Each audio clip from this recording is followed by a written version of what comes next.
You're listening to Head to Head, a Star Wars podcast. Two fans, two generations, all things Star Wars begins now.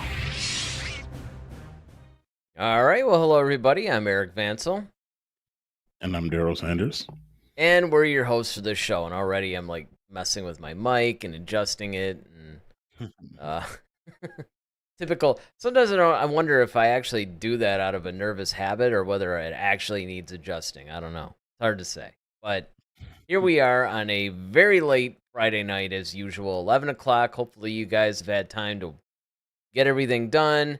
Maybe you've gone out for the evening or whatever. But the point is, we're all here and we're going to talk some Star Wars. And actually, what we decided to do tonight, because this has actually gotten biased, I think because we were reviewing Ahsoka and there were all kinds of other things, but somewhere in the last couple of months, there were all these Andor Season 2 updates. And I remember at the time they were coming out, you and I would talk about them, but then it was just like, well, all right, we'll get to it after, we do this topic. Because it was some big breaking news or something. And then it's like, well, Ahsoka's coming up. Let's just review that. And then we realized that, you know what? We never talked about these Andor Season 2 updates. And a lot of them are significant, and it does give us a little bit of a window into what we can expect from Season 2. So, you obviously brought this back up. Like, you know what? Maybe we should talk about this and bring all of our viewers up to speed on what's going on, so anybody that cares about Andor actually understands what's happening in that world. So, I don't know. I guess we could start out by saying, are you encouraged by what has been coming out, or is it causing you to maybe be a little bit more skeptical? Once again, when it comes to Star Wars right now, it's one of those things of I'm always kind of like going with things with a leery eye in a way. Unfortunately, I've become one of those fans. Before, I used to be very optimistic, like, oh, yeah, so-and-so's got it. Yep. It'll be fine. And now I'm kind of like, we'll see. So, I mean, a lot of the things that I've seen thus far, though, things that we've kind of known, prior to, but then there's like some other things I'm like, okay, I'm interested and curious on, like, and we'll get into it a little bit later, like Deidre and Cyril, or, how the pacing of Andor Season 2 is going to differ from Season 1, because I know that was like a big issue for not only myself, but David. It was, he was vehemently against the pacing that they had for Season 1, as well as other fans. So I'm really curious as to see how that's going to progress. I think we do have some answers to some of those questions. So I'm really looking forward to the next 12 episodes. We do know that there's going to be 12 episodes again of for Season 2 of Andor, and it's not going to go beyond that. So what makes me wonder, we're going to have 2 seasons. Are they going to... Right. We know that Season 2 is going to be the end. It's going to bump up against Rogue One. But the 12-episode arc, if you remember in Season 1, they were doing it in chunks of 3. 1 through 3, 4 through 6, 7 through 9. Well, I might as well say it now, 10 through 12, right? So it was almost like there were mini trilogies of story arcs in each of the episodes. And I'm assuming if there's 12 episodes in this upcoming season, they're going to do that again. Yeah, but I think every 4 episodes, it jumps a year. Oh, that was the other... That's right. That was the other significant thing, is that they're going to do a lot of time jumping. Yeah. Yeah, that's the big thing about Season 2. And we can talk about it since we're here now, because I brought up the pacing of Season 1. Season 1, the first 3 episodes, and at the time, I don't think Diego Luna knew at the time that... I can't want to say Pedro Pascal, but it's Diego Luna. I know. I do that all the time. And I mean, it's so... It's just so terrible. But yeah, I know. Yeah, but and this is the thing. It's, with Diego Luna, he's basically that that season one was slower to be, and I just want to kind of read something he says. It's addressing the show's slow start. Luna admitted that Andor does ask for patience because of the complexity, and defended this decision because there's no other way to get there. Um, so, however, the idea to release the first 3 episodes at once allow fans to kind of get that climatic third episode and become invested with the characters that populate the world of Endor. Um, so I think that they keep it allowed the fans to get to the point a lot quicker and to come to kind of become excited about what was coming in the upcoming weeks, because like I said, we had 12 episodes, so you give them 3 now. And a lot of those Star Wars shows did that. Kenobi did that. Obi-Wan Kenobi, they released the first 2, I believe, right? um so they kind of married those 2 episodes together to kind of give you, you know, more of the picture of what was going on. So it stands to reason that we're probably going to get the same when it comes to season 2 of Andor.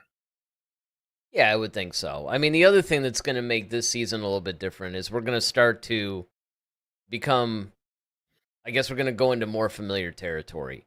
You're going to see K2SO. You're going to find Mhm. out how they, were paired together. There's going to be a lot of things that are bumping up, or at least beginning to plant the seeds of Rogue One. So, consequently, being that that's going to put fans in a lot more familiar territory, I think that one of the cool things about that is just by nature of familiarity, it's going to alleviate some of the issues I think that people have with season 1. Because even Yeah. as good as Mhm. Andor was, there was, I think there was like a couple of episodes in there or something like that where we were a little bit unsure. I mean, I remember that for the most part, we felt this series was knocking it out of the park. It doesn't really feel like Star Wars, which is actually a lot about what it has going for it. And it brings in a wider audience, all that stuff. But there was, Yeah. I could Let's have not sworn, forget it was nominated for a Golden Globe. oh, yeah, right. Yeah, when's the last time that's happened? That's what I'm So, saying. Yeah. well, The Mandalorian was early Okay. on, Yeah. and not That's season right. 3. Season 3 wasn't getting near. No, he I wasn't- mean, yeah. maybe it was up for a technical award. I don't remember, but early on, though, The Mandalorian actually had that same kind of, hey, this is a little bit more for a serious Star Wars fan or whatever. I mean, it was a little bit more like that. This is before the days of Boba Fett chasing a little droid around a kitchen. you know. Mm-hmm. Oh yes, Right. yes, yes, yes. Um. David says hello, gentlemen. So David, David, you made it. I'm actually surprised you're watching this one. Yeah. Well, I kind of I clued mean, him. He asked me what we were talking about tonight, so I told him it's right, his which as favorite soon show, as Andor. so as soon as you said Andor, it'd be like, you know what? I'm just gonna skip a week. I mean, it's just He almost did. He was like, you know what? I yeah, almost went to sleep, but pick it up. But you know what? Makes it a lot more interesting, though. I'm glad you're here, David, because obviously the push pull that a lot of times we have with you on these definitely makes for better television. I will say that, but yeah, I mean, and and I don't know if David you caught it, but the star actor Diego Luna, who plays Andor, referenced the fact of the show's slow start, that it was something that needed to be done to show the complexity of a lot of different things. So that's and it does the show does call for patience from its audience to allow that grittiness to really sink in. So Eric and David and anyone else who may be watching, what do you think about that? Like now hearing that, do you understand his point, or do you still disagree? Like, nah, that was just bad writing, or do you think there should have been? Um, do you think it should have moved faster, more like Mandalorian or um, like Kenobi or something like oh that? no, no, not at all. No, actually, I think that this probably has the strongest writing of any of the Star Wars shows. And again, it didn't feel like Star. And look, I know, before anybody starts, I understand that that's the big criticism if there was, because there was really two different camps in this series. The people that didn't like it because it was a bad show. They didn't like it because it wasn't what they wanted from Star Wars. It was a different kind of division, which is really interesting to me because, you had critics just wanting to heap tons of praise. I mean, they were just going out of their way to compliment the show and talk about, look, this is a grown-up version of Star Wars. This is, they were talking about all this. It was, of course, being discussed for awards, which, when's the last time that's happened in Star Wars? So you had that, but then you had fans who maybe wanted, and again, I'm not necessarily critical of people that say, you know what, this wasn't for me, because honestly, if I had any criticism at all, it would be that maybe they could have maybe given it a little bit more of a Star Wars flavor to it that would have brought more people, I think, into it. But as it stood, I mean, man, the prison scenes, I mean, all that stuff was just fantastic writing. The acting was just flawless in the thing. I mean, but again, if it didn't have the Star Wars name attached to it, I think more people might have, I should say, because it's really weird. More people did jump on board for this. This actually captured a lot of non-Star Wars fans and brought them into it. But I think more Star Wars fans, more of the hardcore people, and maybe a lot of the casual ones too, might have been on board. Because remember, one of the problems that Disney has had, it's a good problem, and of course they handled it poorly. That goes without saying. But when you actually decide, okay, I'm going to unite all this canon, I'm going to, make the books, the movies, the comics, the video games, we're going to just canonize all this stuff, and we're going to make this big continuity. Part of the problem is, okay, now you can, even though you can do a good thing, which is, well, now let's do something like what we talked about, and even our Halloween thing, right? A Star Wars horror film. In this case, this is more of like a political thriller, kind of a, a spy kind of a thing. And what was happening is that they made this series that had a lot of specificity to it as far as genre. And because it didn't fly the traditional Star Wars flag, I think it alienated a lot of people. And that's the problem, is that on one hand, you want to branch out, and because you have enough, not only do you have enough canonized material at this point, because remember, the expanded universe had a lot of material, but Lucas was really tight as far as what was canon. It's just basically like his 6 movies and Clone Wars. So there really wasn't a whole lot that you had to draw from. But now that you have all this canon to draw from, or from which you can draw different storylines, right? Want to be grammatically correct about this, even though it's late. I see. The problem becomes that you run the risk of alienating people, because people that have grown up on Star Wars are used to all of Star Wars being for them, right? Anything with the Star Wars brand on it is automatically for them. And the cool thing about having these different types of series, or even different types of films, if they want to go that route, is that now you run the risk of maybe you get a Star Wars project that appeals to a certain type of fan. Like, for instance, when we did that show on Halloween about should Star Wars make a horror film? Well, if they actually made a Star Wars horror film, and it really was strictly a horror film set in the Star Wars universe, that's going to alienate a lot of people that don't like horror movies. I mean, right? Just because it has a Star Wars name on it. And the problem is if, you just called it like Wampa Attack, or I don't know, Cocaine Wampa. I don't Oh my God. I mean, whatever you did, right? You made a Star Wars movie that was pretty much, even though somebody might say, well, I'm not really a horror movie guy, they're going to, some of them will go, well, but it is a Star Wars film, so let me go check this out. Okay, they check it out, and now they're like, I hate this. Well, you hate it because it was a horror film. See, it wasn't like the traditional Star Wars movie. So I think that this is one of the problems, Andor being the first series of its kind, is that this is the first time where, hey, this is not something that's just a universal appeal. This is a Star Wars. Just because it has the name Star Wars on it doesn't mean it's going to appeal to all Star Wars fans. So I think that's part of it. Do you think that's sometimes a hindrance in a way, though? Like if we were to do genre films and you slap, like you said, slap the Star Wars tag on it, that might throw people off. It's like, okay, Star Wars doing horror. No, I want to see that. That sounds stupid. You know what I mean?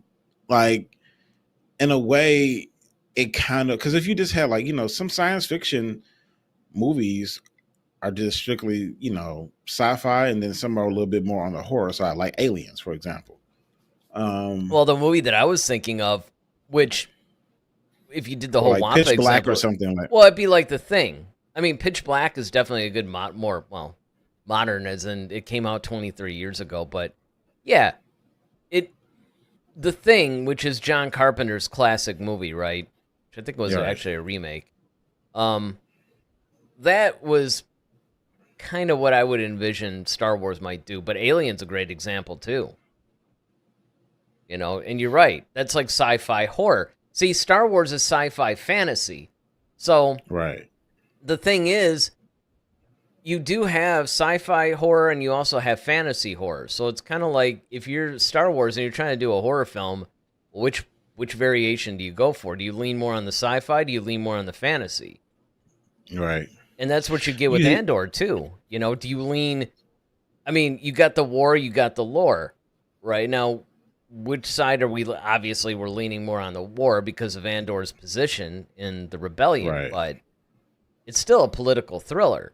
It becomes a political thriller fantasy if you're relying on the lore. If it becomes, like maybe there's a mystery afoot in the Jedi Council. Like there's a traitor or something. They got to figure out who it is. That kind of a thing. Mm-hmm. But okay, so.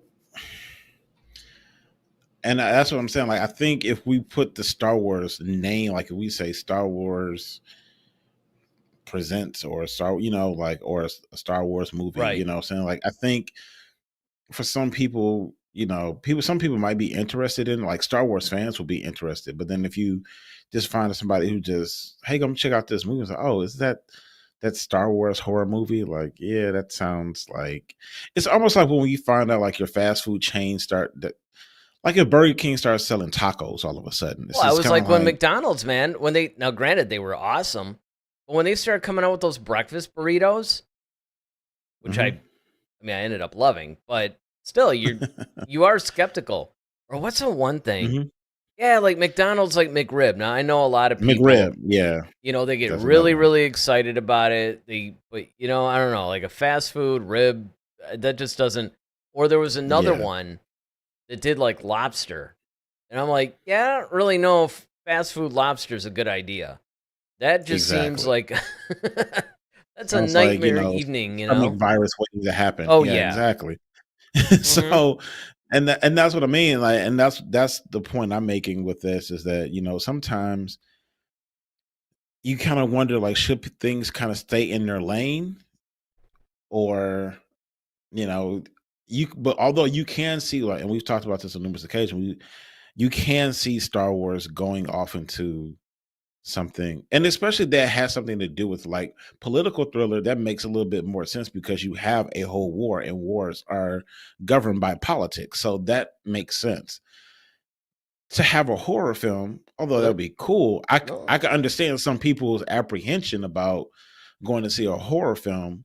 Well, it depends. Just in the, I mean, if it's a slasher, yes, I would wholeheartedly agree. But more of like the creature type horror, I mean, we get that anyway. The Rancor, the Wampa, the spiders, that attack the frog lady in The Mandalorian. I mean, there are horror elements already. So, I mean, the thing is, it's like you were saying, if there's already elements within the Star Wars universe and you're just focusing on that one particular type, right, then it makes sense. But if you're bringing something Like, yeah, if you do a Star Wars horror thing and it's like a slasher film, that might be a little outside. Yeah. But Right. what I was going to say, though, was I think you could get away with it, and they started to do it. I think this is where they were doing it right, when they were calling it whatever, a Star Wars story. Because that's letting you know, like, hey, this isn't part of the saga films. So if you were to do, I don't know, like some romantic comedy or something, but it was, like Padme and Anakin, a Star Wars story or something like that, I think you could get away with it a little bit. And the problem that Disney had, and the reason why it didn't work, wasn't because the movies were bad, because the only 2 standalone films they put out were Rogue One, which is widely considered the best Star Wars Disney era film, and Solo, a Star Wars story, which the worst thing that people said about it wasn't really necessary, but everybody agreed it was good, it was fun, it was a Star Wars-like adventure, right? So all you got to do is just keep on with that. Where they screwed up was they try to release them right in the middle of the saga films, and so that led to confusion. But if you have it to where, okay, this is obviously outside of the saga films, I think people understand where these movies would fit more now than they did in, say, 2015 or 16 when Rogue One first came out. Yeah, I agree. Continue on with Andor though, in season 2, we have some people that are definitely going to return. So I kind of want to get to that as well. We have, of course, Diego Luna is coming back to reprise his role as Cassian Andor. But then we also have let's see. We also have Steve O'Reilly coming by Mothma, Right. which I'm really excited to see. And talked about her character, about how there's going to be a lot more heartbreak character, as if like she hasn't kind of gone through a lot already. Like she's kind of alluded to that there's more things that are afoot for her specifically. So I'm kind of wondering, is this where we see her divorce from her husband? I remember in season 1, they were kind of toying with the idea of letting her daughter marry that one, what's this, from the guy from a banking colony or something like that? Yeah, kind of almost that arranged marriage kind of deal. Arranged marriage type thing, yeah. So then there was that, and so it's like, okay, would she be willing to basically selling your daughter off for money so you can fund your rebellion? Essentially, that's essentially what she's doing. Basically, so pimping her out like, for the cause, man. Look, exactly. You gotta take one for the team. You gotta just there you go. But you know what, though? I mean, and I don't know if they did this purposely. I mean, I would be inclined to think that Tony Gilroy may have, but I wonder if they purposely made the daughter unsympathetic because it would make you a little bit less, I don't know, outraged at her fate. It's almost like she was just such a brat, dude. Yeah. Yeah. She was so just like disrespectful and mean and all that. It's like, all right, you want to mess around? Yeah. Watch how fast I could turn you. You think, oh, you could just sit there and talk to me any way you want. Well, watch how fast I can turn your life around. And so when that happened to her, I mean, quite honestly, I think a lot of fans were like, yeah, like, now what do you think? But, well, and it was her. Oh man, you know what? It's been a minute. Who was the dude that ran the antique shop, the big character, the one we always talked about? Luthen Rail. Yes. Yeah, I was just about to bring him up. Luthen Rail, played by Stellan Skarsgård. Yep. He was kind of the same. It's funny because he totally, if you really look at the Andor series versus Ahsoka, Ahsoka, of course, had Ray Stevenson. But I mean, there was sort of like a similar vibe. What each one of those actors did for their series, they they more or less played the same type of a role. They kind of anchored it in a way, you know. Totally, I agree with that one. Yeah, I mean, Luthen Real, and like I said, I love his characters. I love um the coded messages that he would say between he and my Mothma Oh when she yeah, come visit. yeah. Man, I just love those scenes. I mean, it gave you definitely that whole Born Identity, Mission um, Impossible, you know, it Mission was. Impossible, James Bond feel. So I love that. And I think, he's one of the characters where, you really don't quite know at first, you don't know what side he's really on, and then now you're starting to see like, okay, he has to play these different roles, especially when he puts on that hair. Oh, I know. That Well, was that's a hilarious. Like he was, yep. That's a complete Mission Impossible role too, man. He's like yep. Hunt going through all those He's got, disguises. yeah, man, he's got the uniform and everything. Mm-hmm. Um, Denise Goff, who played Deidre, who's to me honestly like one of the breakout characters in that series. Man, I mean, she really brings the heat to me, and um, as far as acting presence, she really can play different roles, different characters. And we're going to get back to her a little bit because there's this whole thing about people trying to figure out if there's a budding romance between her and Cyril, which another character that's actually returning by Kyle Solar is playing Cyril Karn. Well, and that He's seems to be where returning. they were going. Honestly, they were totally setting that up. Yeah, but the question is it really love though? Oh, I mean, And that's well, well, there's a couple of and questions, right? You can go the route yeah, of is it love or is it not? But then there's a third option. Is it okay. is it love as much as they're capable of it? You know, because if you think about it, both of them are a little damaged in a way, Hmm. and they're a little quirky. And so the way that we would define love, it might not be, but you know, I don't know. You know, you always have that.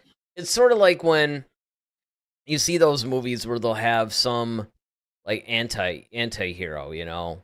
It's Hmm. somebody who they're not fully capable of loving somebody the way that, you know, you would think would normally be considered love, but to their capabilities, they really are trying to show it. They just can't, you know, they just can't really pull it off in the more traditional sense. And that might be where they go with those two as well. Let me get this comment in because first of all, it's somebody new. Secondly, it does put a little bit of a, it's something that you and I talked about off camera that we were going to bring up. So we might as well do it now. So Darth Maul, Okay. love the name by the way, says, do we think Is the season two end? do we think season 2 will get delayed to 2025? This was something that's been talked about because even though the scripts are done, right? So they were done actually before the strike. The problem is though, you Right. did have the SAG strikes as well. And they've only Hmm. recently gone back into production and everything, but now everything is hopelessly behind. So you do have to wonder, you know, is this going to affect? Because remember, originally this show was supposed to come out like in August of next year. Yeah, I mean, I think it still may, you know, that may happen. Either that or it may be pushed back to maybe a December thing. Could be. Well, It just depends on. yeah, It just depends because the thing about Andor though, and this is the thing, and I don't know how this is going to play into the whole picture, is that season one of Andor had a whopping budget. It was oh $250 million to yeah. make Andor. Well, sure, because they're not on the volume, Because right? They're out there shooting exactly, in like real exactly, locations and not just in their precisely. backyard either. You know, they're going all over Yeah, the world for some of this stuff. exactly.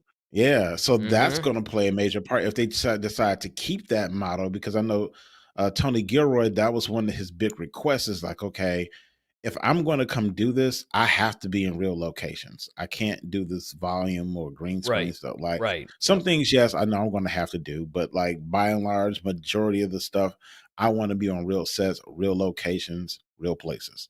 Yep. So I'm to your point, Eric, that does factor in now because now you have to have contracts, you have to have, like, okay, now you got to get in a certain window of time to get stuff in and so hopefully, they can still remain on track with their current schedule of being released in August.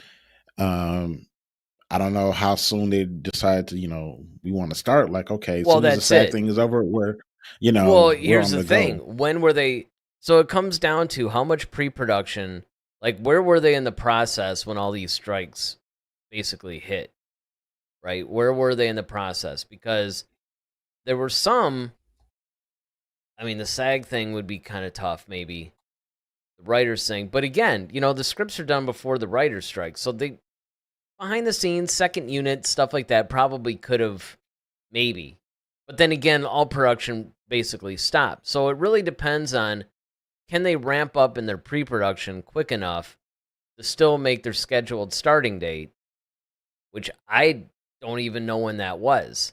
Like, I don't even, actually, that's one of the things that's interesting. I don't remember where exactly in the process, like, I don't remember when they planned to start shooting, or when were they going to start shooting second unit stuff versus starting to do principal photography, because if you think about it, to make an August release date, I mean, seems like they would have had to have been doing something by now.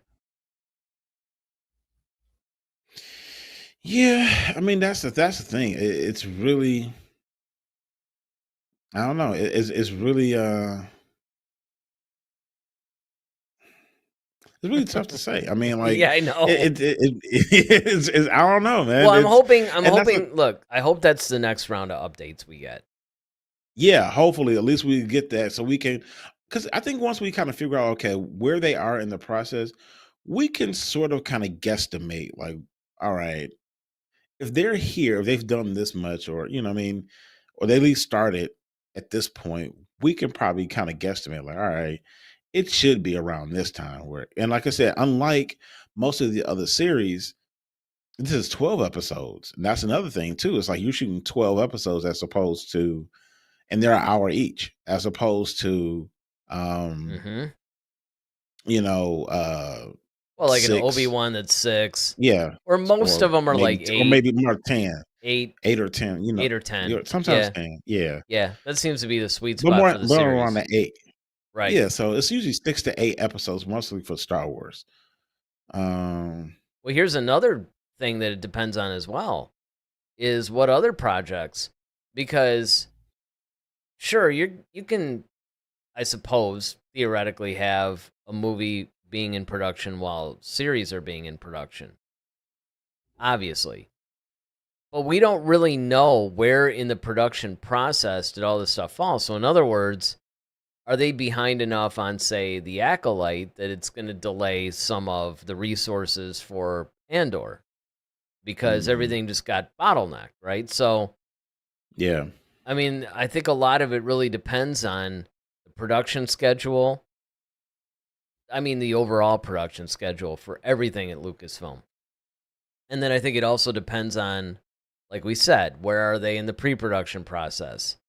Are they still able to pull it together enough to be able to reach their target date for beginning actual production, or what? And honestly, just to sort of put a button on this, you obviously have an opportunity as well, but I hope it does get delayed to 2025 if that's what they need to do to make it good. Mm. It's like, I don't care if they, Yeah. I mean, don't get me wrong. I mean, I remember when the season finale hit of Andor season 1, and we were just like, oh man, it's going to be so hard to wait for 2. And then we're like, oh man, it's not going to be released till like August of, at that point, I think it was like a year and a 23. half away. Yeah. So Mhm. basically, now there's a possibility it could be pushed another 6 months to a year. Look, that's going to be tough. And honestly, that's going to be tough for them too. Because the one Yeah. benefit they have is that Andor lives on Disney Plus. So it's not like a film where there's so much time in between, you almost need to do a theatrical re-release of the first one in order for people to understand the second one. That's the danger of when you make a sequel, 20, 30 years later. Now, of course, in the case of Top Gun, no pun intended, but mission accomplished. But in the case of Andor, I don't know, it's almost like they're going to have to, if it gets pushed beyond what they expected by a significant margin, then they're going to have to start doing that whole, hey, remember Andor season 1? And, maybe roll out a bunch of interviews or re-promote season 1. Hey, watch season 1 on Disney Plus as you prepare for season 2 or something like that. Yeah, the catch up. Yeah, I mean, I think it's going to be one of those things where we just really have to wait for the next little chunk of information. Hopefully, with us coming out of the end of the year is near. Today's December December 1st, and so we have 31 days. 30 days technically now at this point. So now it's just like, all right. Hopefully by the first of the year, they'll start rolling out stuff. I know usually we get Star Wars Celebration in April. Yeah, April, but I don't May. think they're doing it. Usually, I think they're doing it every other year now because I know the next one's slated for, I think, 25. Right, but usually April, May, they still drop a bunch of information. Well, they have even on the off years, quarterly, like, well, what do they call it? yeah, like almost like a report, almost in a way. Yeah, the Yeah, stockholders meetings or something. Yeah, there you go.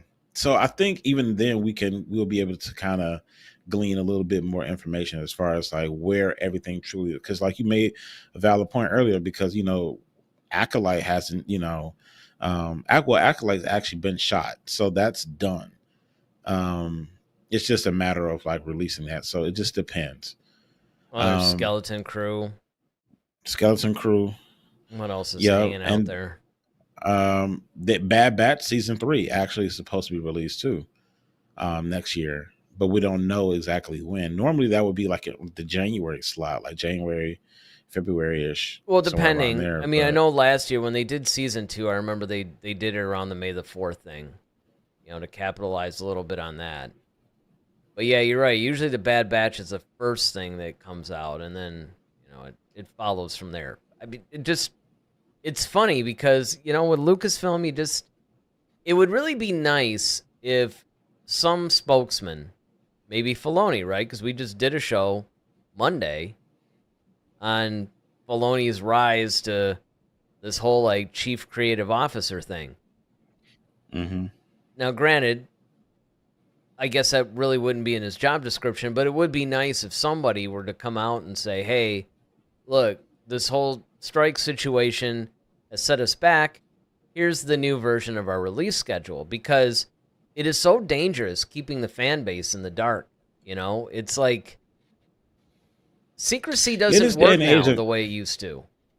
Yeah, and especially in this day and age of information where everybody's getting stuff all over the place. Yes, it's kind of and immediate too. That's my point. Yeah. Right.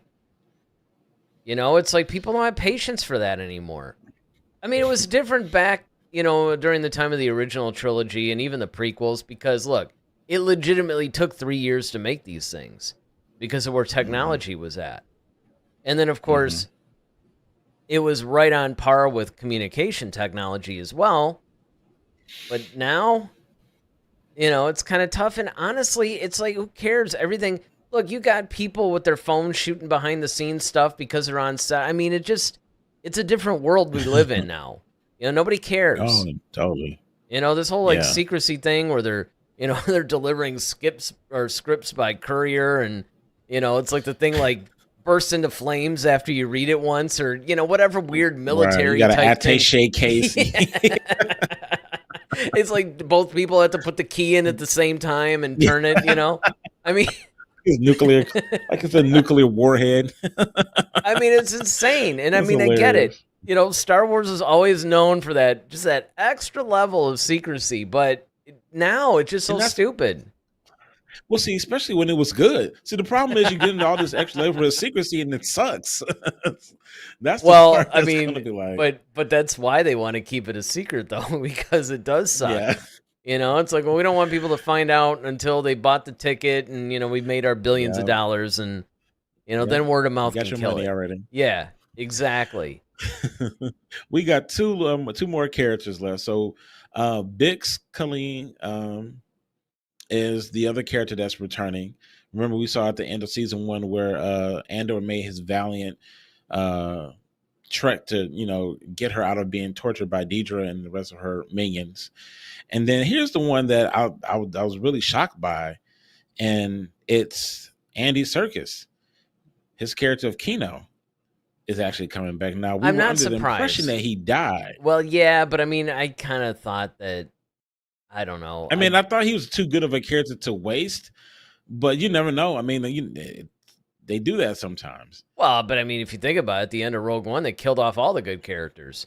Like, Well, they have to, though. well, yeah, but I mean, really no, they did not. They did not necessarily have to.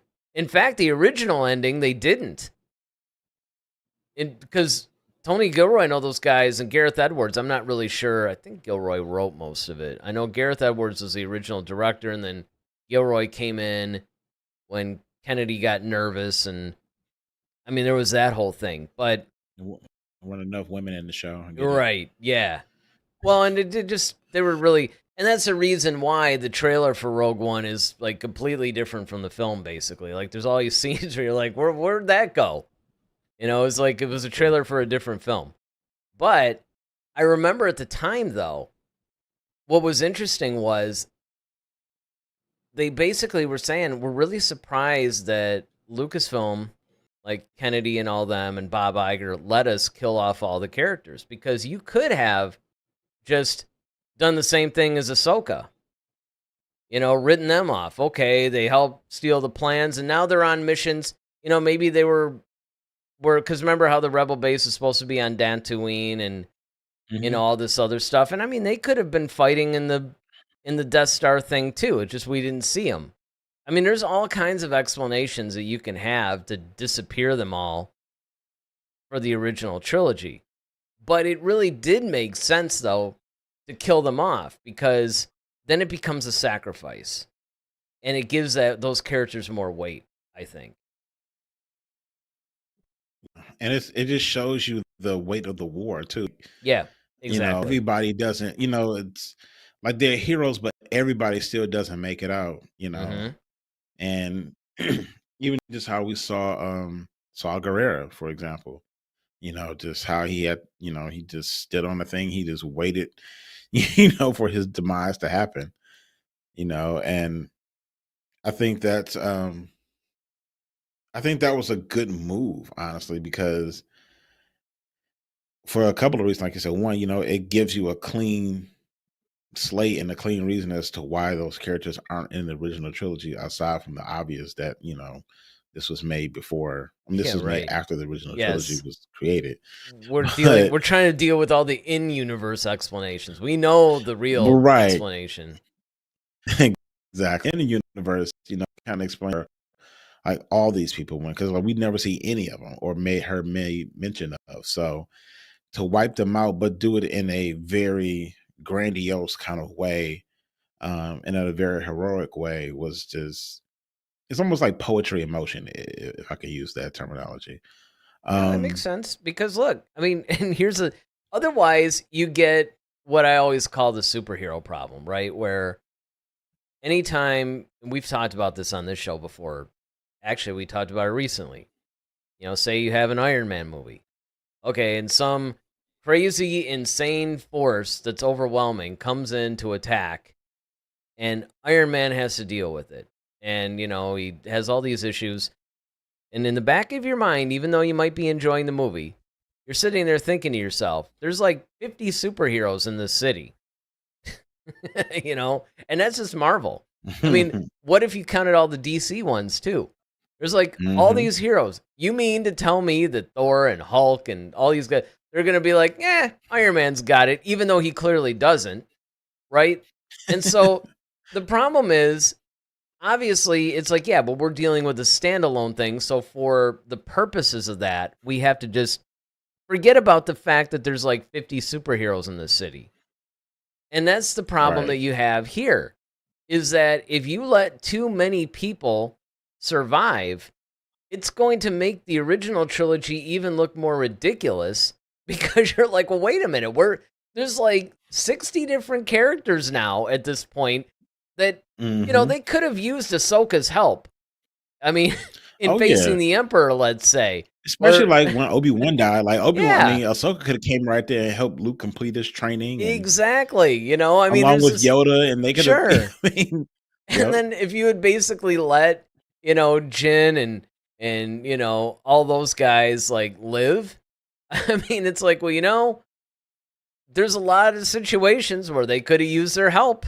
So, yeah, at some point you do have to kill off these people, not just to show the realism and everything of the story that you're telling, but also because if you let too many of them live, people are gonna in the back of their mind start to wonder, well, where are all these guys?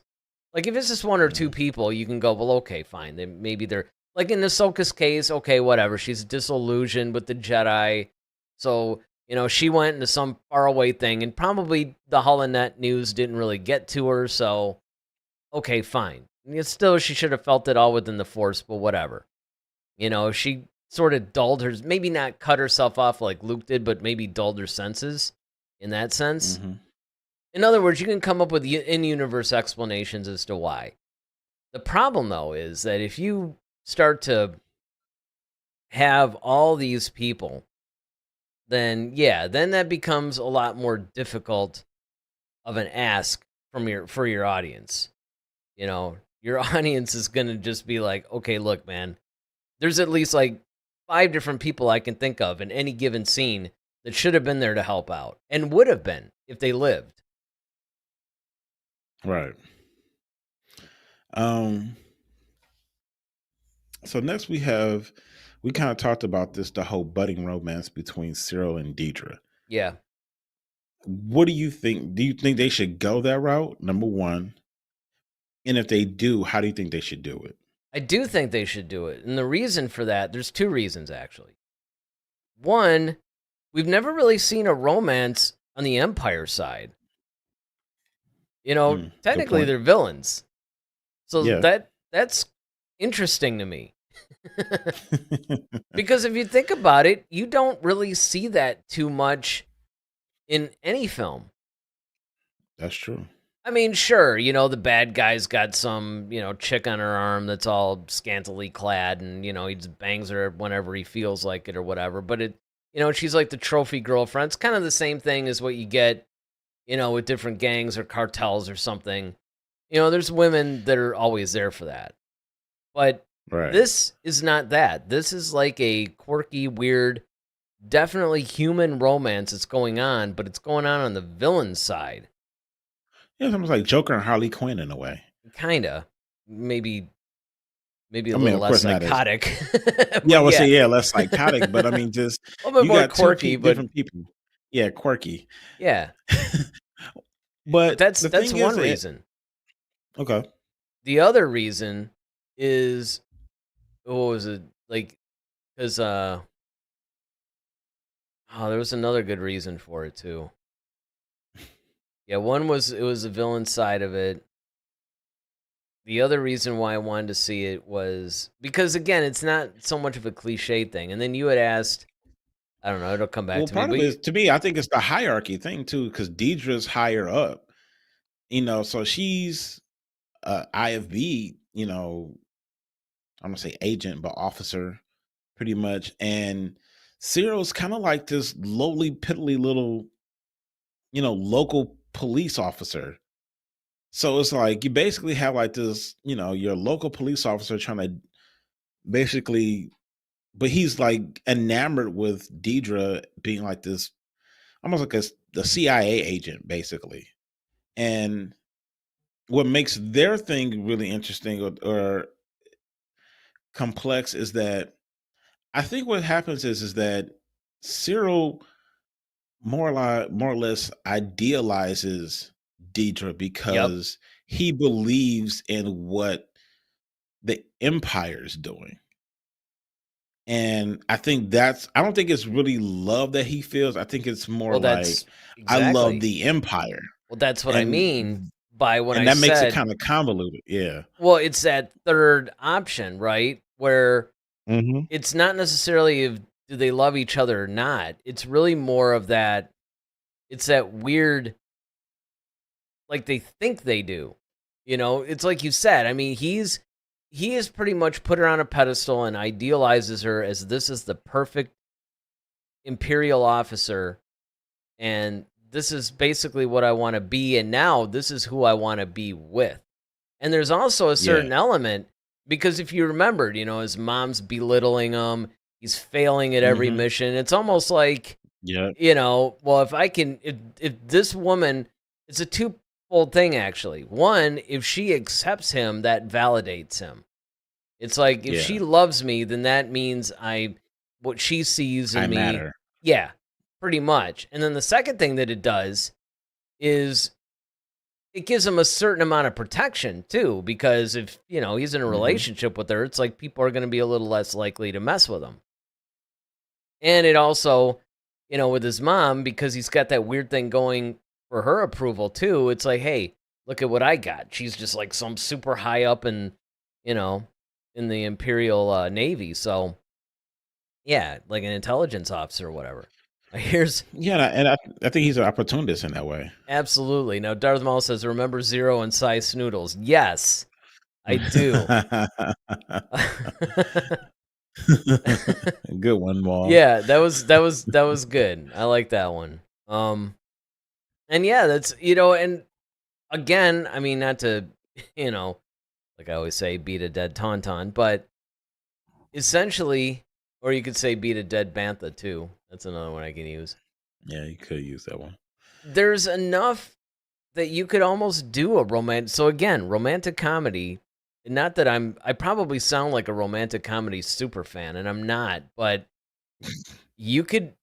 I do like them. I probably enjoy them maybe more than a lot of other guys might. But, it depends though. They can't be stupid and silly, and a lot of them are, unfortunately. But if they're well done, they're good. And that opens up a big female audience too. I mean, Kathleen Yeah. Kennedy's always talking about yammering on about how the force is female and all this other stuff. It's like, well, look, you do a romantic comedy in Star Wars, you can open up that audience. And there's a lot of examples of that kind of thing. So, yeah, I think I would like to see the whole Cyril and Deidre thing going a little bit further than just the hinting that they did in season 1. As far as how they should handle it, I pretty much the same way that you and I have just been talking about.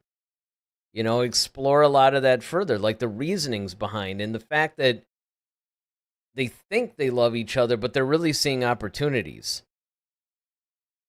And who knows? Maybe it starts out that way and it turns into something a little bit more real. So we know what Saul would get out of it. What would Deidre get out of it? Um, well, one of the things that Deidre's always having an issue with is that people don't take her seriously. And now you got a guy that like worships her as the ideal imperial officer. I mean, Hmm. if nothing else, he's like an ego boost for her. And Right. somebody that could provide that, like a pretty much an unquestioning sounding board.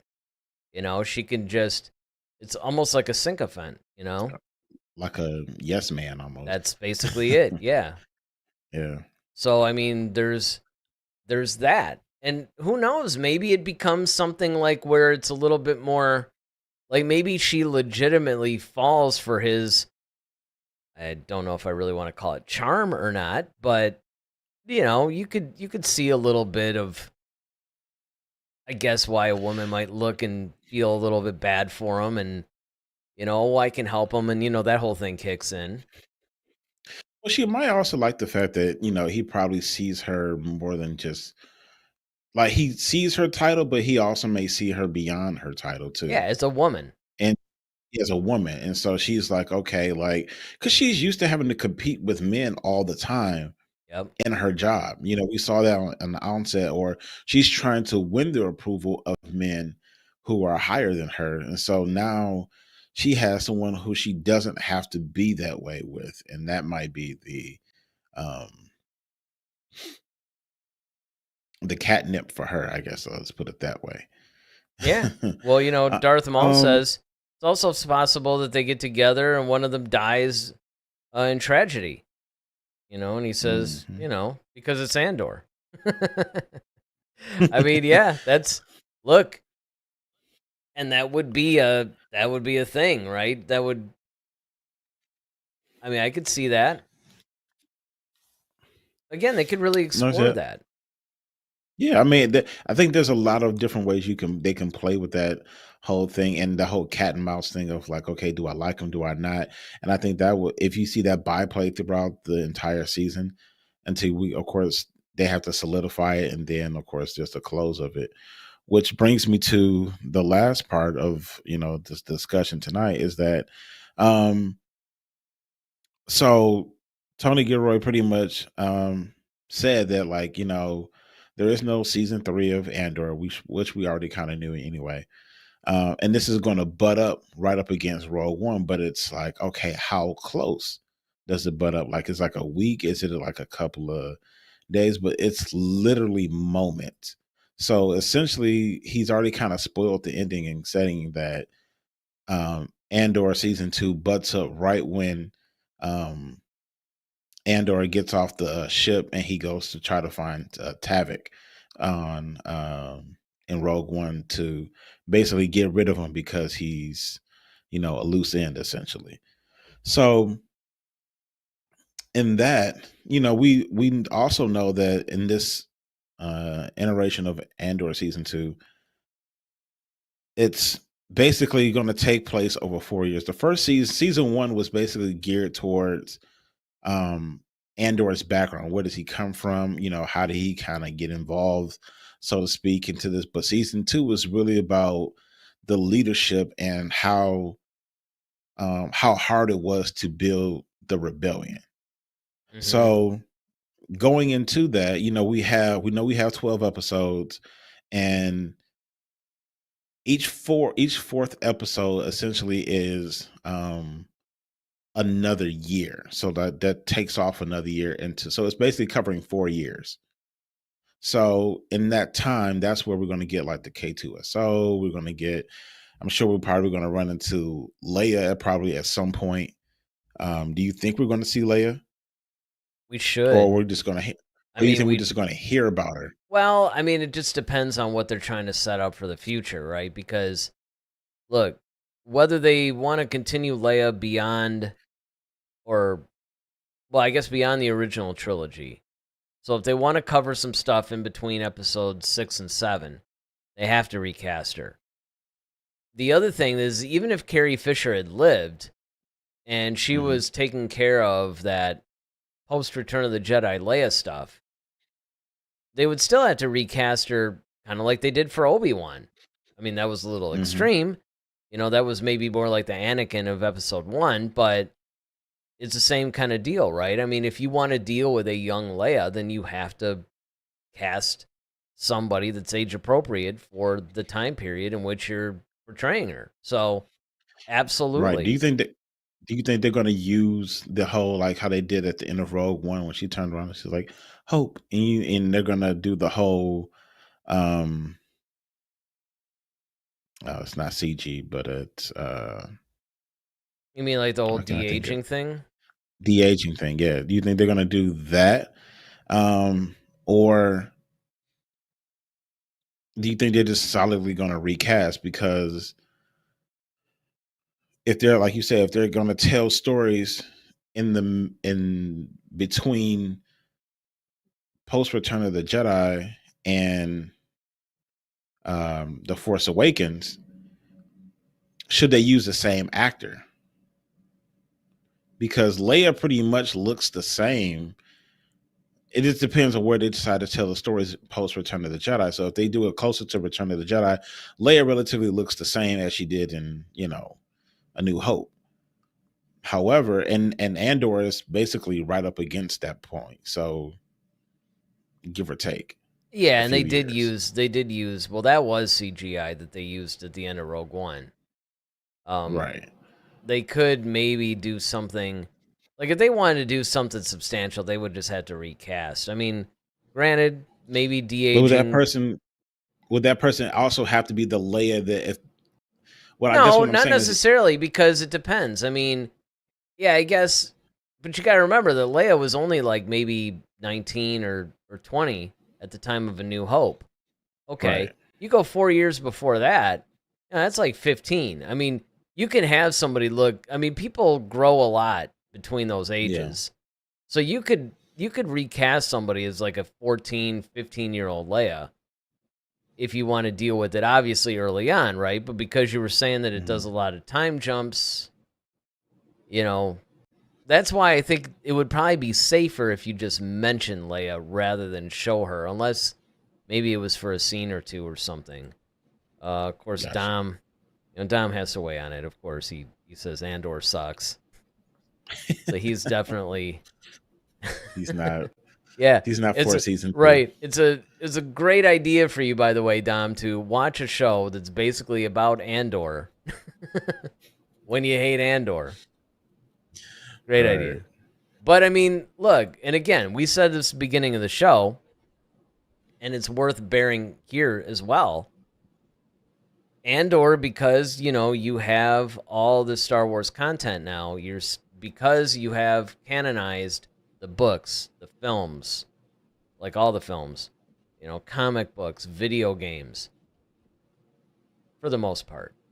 Because you've canonized all that stuff, and you have a much bigger like source material now, you can actually afford to start delving in and making like these really focused genre type films, or maybe just like these different kinds of stories. So unlike maybe 20, 30 years ago, where if you just slap the name Star Wars on it, it would appeal to everybody that likes Star Wars. Now you run into the danger, and again, to me, this is a good problem to have, because for me, if they make a Star Wars film that just doesn't appeal to me, then I'm gonna be like, okay, this one isn't for me. This is for a different kind of audience. And a good Mhm. example of that, well, two good examples of that in the animated world for you would really be Visions and Resistance. Mhm. And Resistance in particular was good for what it was, but what it was geared for was younger kids. Younger kids, yeah. Now, people like me who are canon junkies will watch the stuff just, to get some of the canon Cannon material out of fodder. it. Basically, yeah. Although, I did think it was a good show. Sure, it was a little silly at times because it was supposed to be. But the point being Mhm. that if you run into it, you just go, all right, it's all right, or whatever, or I don't like it at all. It's not for me. I'll wait for something else. And Andor is very much like that. Andor is not for every Star Wars fan. Yeah. Well, I think we'll just have to wait till more information comes out. This is what we have thus far. We've kind of given you the cast list of who's already confirmed of returning. We talked about Cyril and Deidre, their possible love story. Um, we don't expect the same pacing issues that we saw in season 1 because of the time jumping. Well, David So I will be don't think happy they'll. about that. Yeah, I'm sure. That actually, So I I don't think, was think one we. of his main complaints, if I'm not mistaken. Yeah, he actually liked Andor for the most part. I mean, he just felt like some things just took too long to get to, but I think he overall enjoyed the story and some of the action and the acting, as he felt like people really came to work on those scenes. So I think Andor season 2 is going to be a good show. We just have to see how they handle some things, and hopefully the writing stays tight as it was as before, and they just don't do anything, boneheaded or that's too obvious. That's like, okay, this is ridiculous, and I think we'll probably get a pretty good show. Well, aside from them possibly dropping the ball on the whole thing, this actually has the potential to be even better than season one, because season one, in Hmm. a lot of ways, was setting everything up. It was a lot of world building. Yeah, It was a lot yeah, of setting up of the overall plot. It yeah, was, moving things forward on a galactic level as well. Where's the Senate here? Where's the pretty much Mm-hmm. the Emperor and all that stuff, and just like I said, a lot of world building on this one. So now we Before, could get into more mhm. action. K2SO is going to be Yeah. here.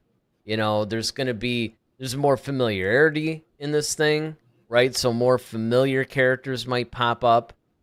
Um, yeah, I think it actually has the benefit of that.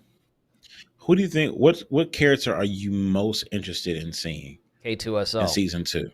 hands down, Okay, hands down. I'm I'm going to say Mon Mothma. I really Well, want to see I mean, like her development of her character, like just because she's such an integral part of the rebellion that most people don't, because everybody's so focused on Leia, but not really understanding that Mon Mothma really is kind of like the figurehead of the entire rebellion, and she's kind of like the central piece that kind of links everybody together. But as we've seen, like she's had to give up so much to make this happen, and she's such a fighter, and so I'm really curious to see what obstacles she has to that she's going to be faced with, and then how she's going to deal with them. I guess like a runner up, would be Luthen. Hmm. Because Okay. I say K2SO partially because I really want to see, how they meet, and I think there's going to be a lot of drama and tension when he starts out being like basically an Imperial droid, right? And Right. they're going to be at odds, and then he'll reprogram them or whatever. Because one of the things I really loved, I loved the chemistry and the interplay and everything between Andor and K2SO. Unfortunately, for story, it was underutilized in Rogue One. I mean, it sort Hmm. of had to be. You couldn't focus too much Yeah. on that because there was more at stake. There was a bigger picture. That's not the story they were telling. And they said, Hmm. "Look, we understand that, and there's a time to tell that story." Well, Andor season 2 is definitely the time to tell that story. And Absolutely. I would be willing to bet that it's going to be the subject of one of the 3 episode arcs in this whole thing. Okay, so now Darth Maul says he'd like to see Jyn Erso if possible, or Galen. I don't. I don't think we're going to see Jen, because she's so young at this point. Well, not only that, Well, not, but she's but not clearly only that, but introduced in Rogue yeah, One. she's in Rogue One. That's Yeah. clearly her introduction. They gave us her backstory, from the time she was a kid and all that. I mean, I guess you could, if you wanted to. Of course, you'd have to bring Saw Gerrera into it, but you could maybe do a little bit of that in between, right? Because you had the scene where Yeah, Krennic he killed. did train her. Yeah, he did train her. He rescued her and he trained her. And of course, we pick it up when she was in an Imperial prison. But we didn't see what happened in between that. Now, of course, that could Sure. be exploited in a spin off series about Jyn, too. But Hmm. I don't know how much they would want to bring the Jyn story into this because it might detract away from not just Andor himself, but some of these other storylines that they've come up with all these other different characters. You don't want the Batman Absolutely. problem where you try to focus on Right. 100 people. And I mean, I think they got a nice balance. And I think that Yeah. her story really does begin, at In least Rogue until they One. want to, yeah, in Rogue One, unless they want to do like a spinoff or something. But Galen, you could maybe do him, even Krennic, really. But again, I think a lot of their stories are fleshed out in Rogue One. Hmm. Now, Krennic is somebody I wouldn't mind seeing pop up in Yeah. other series, and Well, he I could see could, him popping up even in yeah, Andor because of as the one of whole the like. Deidre and Cyril things. Yeah. Like he can, yeah, Exactly. absolutely. I mean, there's a Yeah. lot of different possibilities with that. Absolutely, and he's a really interesting character too. Man. Yeah. He I is. mean, I love the character of Krennic. And again, I mean, if you guys are really into the whole Rogue One Andor storyline, I'd really encourage you to read the novel Catalyst, which is Oh basically the yeah. direct prequel to Rogue One. And that's another thing too. You asked with Andor season 2, how far are they going to go up against Go Rogue into. One? It's also going to be interesting, and conceivably you could do this because really Catalyst was more about Jyn and Galen and Krennic. Mhm. Those were the main 3 people, but Mon Mothma popped up in it. I mean, you could That's almost actually, like the Andor. That's like the Imperial version of Andor. Let me just put it that way. yeah, kind of, yeah, yeah. That's not a bad way of looking at it. So you could maybe, if you wanted to reference some things, I don't know. Again, you do have 12 episodes, but you have a lot of story you got to tell in those 12 episodes too. Absolutely. So I don't know. We'll definitely revisit this thing again when we get even more information. Again, now that the writer strike and the SAG strike are behind us, everything is in full production again. We'll see. I mean, there's other things that we're going to be discussing too. Next week's shows are both going to be pre-recorded. The Monday show and the Friday show will be pre-recorded due to work schedules, but we will have them as premieres, so you will still be able to chat. So make sure that, you guys show up and chat. And if we can, because again, it's funny, the particular job that I do when I have to pre-record these sometimes, and that is the case on Monday, I am able to chat during the thing. 100%. So I will be there chatting with you guys on Monday. I mean, unless the equipment like blows up or something.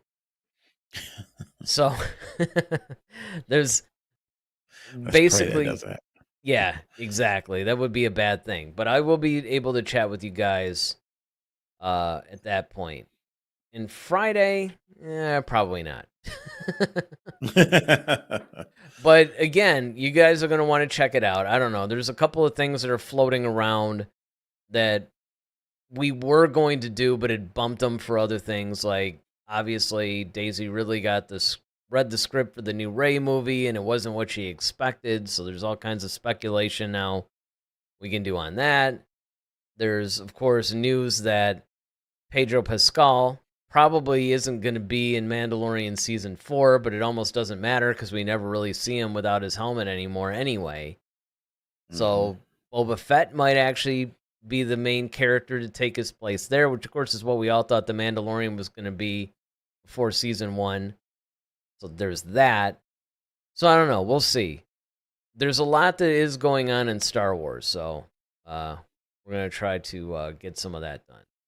So Darth Maul says they're filming. Oh man, it's an acronym. Actually, February Season 2. What is it? He made a correction. Oh, The Last of Us. The Last of Us. Okay. Yeah. I was thinking. I know. I was trying to think of some Star Wars. Like, yeah, I'm like. Yeah, I was. What is... I know. I'm trying to like. I'm going through. Yep, I'm going through my head like really quick, like trying to go everything I could possibly think of.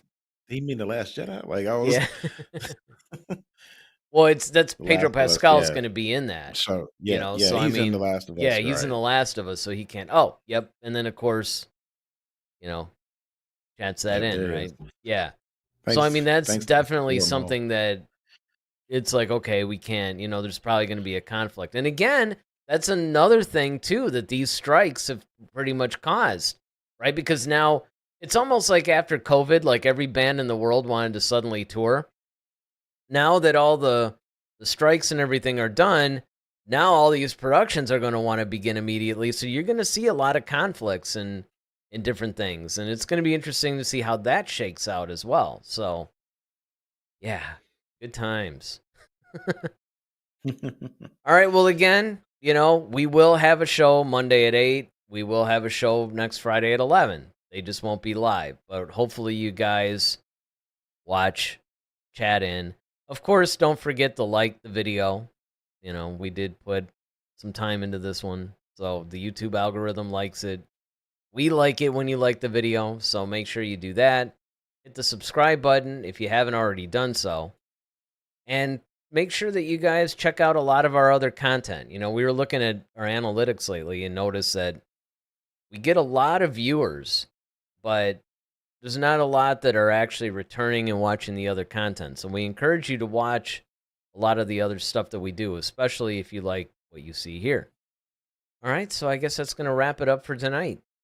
Hopefully you guys enjoyed the show and like being part of the Star Wars community. So with that, I'm Eric Vansel. I'm Daryl Sanders. May the Force be with you. Always. Head to Head, a Star Wars podcast. Be sure to follow us on Twitter @HeadToHeadSW. Submit your questions for our next show. Visit our official website at headtoheadswpodcast.com. Until next time, may the Force be with you, always.